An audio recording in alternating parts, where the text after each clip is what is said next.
Hello fellow Star Trek fans, welcome back to a brand new season of 10 Forward. I am your host Mike Overton, and in this week's episode we are delving into Season 5 Episode 1 of Star Trek Discovery. The title of this episode is The Red Directive. Let's fly. The opening episode of the season breathes fresh life into the series with an invigorated sense of adventure and a markedly different tone to previous ones. The episode ignites amidst the cosmos with Michael Burnham perched on the top of an alien ship during warp, setting the stage for the season's ethos, never a dull moment. We are taken back to the evening start at a Federation Day celebration aboard Starfleet headquarters, echoing the close of last season, yet marked by the passage of time. Tilly is acclimating to the role at Starfleet Academy, Stamets grapples with the Spore Drive's discontinuation, and Michael veils her feelings about Book's deceit, and Saru with Tarina perfects their dance as a couple. A notable update is Saru's potential shift to a Federation ambassador role, stirring mixed feelings about his future with the President of Navarre. The mood shifts as Vance summons Burnham to a secretive meeting in Kovich's Infinity Room, which concerns a 24th century Romulan ship discovered on the fringe of the Beta Quadrant. She's been tasked with retrieving an item crucial to Federation security under a mysterious Red Directive. The narrative cuts to a derelict Romulan ship, now a target for looters despite imminent threats from Starfleet. Following Kovich's orders, Burnham, Reese and Oo embark on the ship, only to encounter a deserted scene and a confrontational duo wielding advanced tech. The encounter culminates with Burnham being on the outside of the ship whilst at warp, setting the scene that we were introduced to at the beginning. The USS Antares appears under a Carulian captain named Rayner.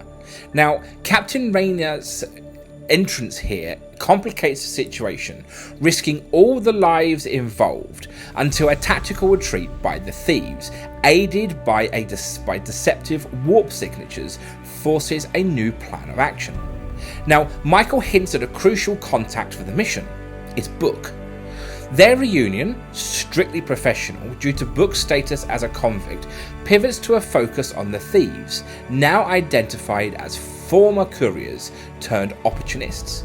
Michael enlists the help of Tilly for undercover data mining at Federation headquarters, culminating in Kovich's evasiveness. The narrative shifts to a desert planet marketplace where the thieves encounter with an eccentric android called Fred, and this escalates into violence. Despite the Federation's late arrival, they manage to secure vital clues from Fred's remains.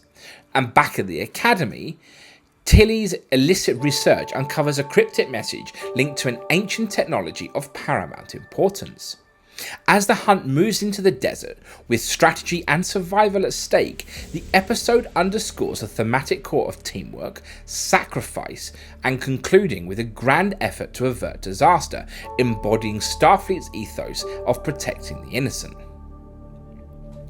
Post-mission, Saru's personal decision to reflect a renewed appreciation of what truly matters, leading to an intimate moment with Tarina. Meanwhile, the discovery of a Romulan diary propels the narrative forward, unveiling a connection to an ancient civilization and setting the stage for a quest that intertwines with larger Star Trek lore.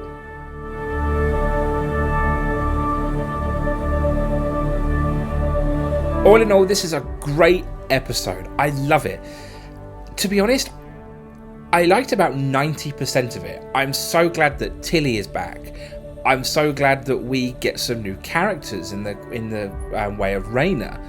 A nice little nod there to Dr. Soong as well with a synth. And then we also get this wonderful scene at the end with Saru and Tarina. And Tarina proposes to Saru, and I'm so glad that he's almost getting a positive end. I think if a character deserves it, it's definitely Saru. I think his journey from season 1 to season 5 has been incredible. And hat off to Doug Jones, just such an incredible actor, and Saru as a whole is a phenomenal character. Love Saru. Again, I'm glad Tilly's back. I love Tilly. She's just that bonkers craziness that we get. We also get to see some of the struggles that she's having. Is there a personal relationship in here as well, which is quite intriguing? So lots to like about this episode. Lots to see coming forward, I think.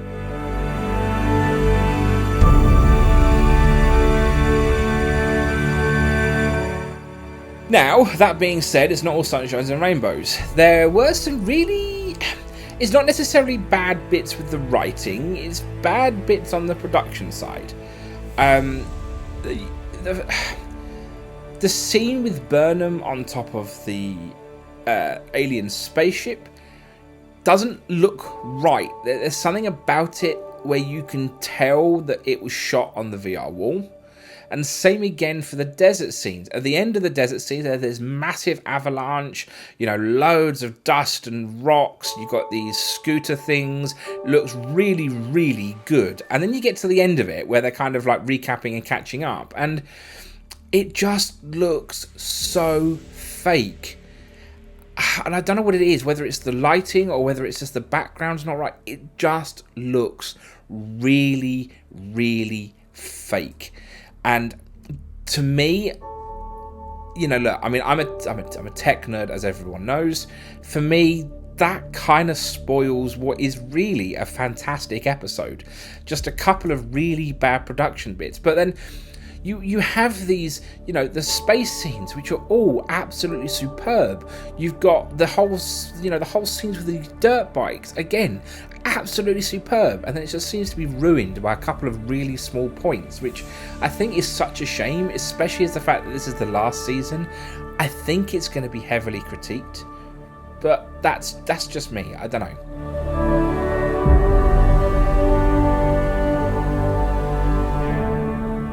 My standout moment here, I think, has to be Tarina's proposal to Saru.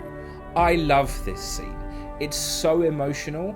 Bearing in mind she's Navarian, so I think she's Romulan. She's a Vulcan. There's a lot of emotion in this scene. I think that the only downside to this is we're going to end up seeing less Saru this season, which I don't want to happen. We'll have to wait and see. But I am so glad that Saru is getting, a happy story for a change. You take him from season 1 where, in his own words, Burnham stole, his life from him. And, to go from that and to sort of work his way through, we've seen him progress so far, especially when you see, the kind of,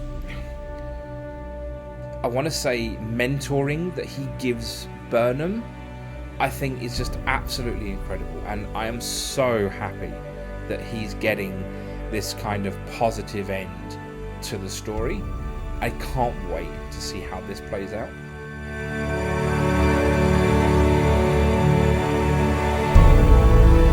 The episode excels in pacing balanced high-stakes action with character development driven by Sonequa Martin Green's dynamic portrayal of Michael Burnham.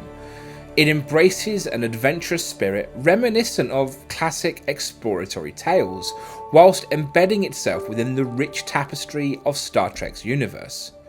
The introduction of new locales, along with nods to the franchise's history, enriches the narrative landscape, promising a season of exploration and discovery.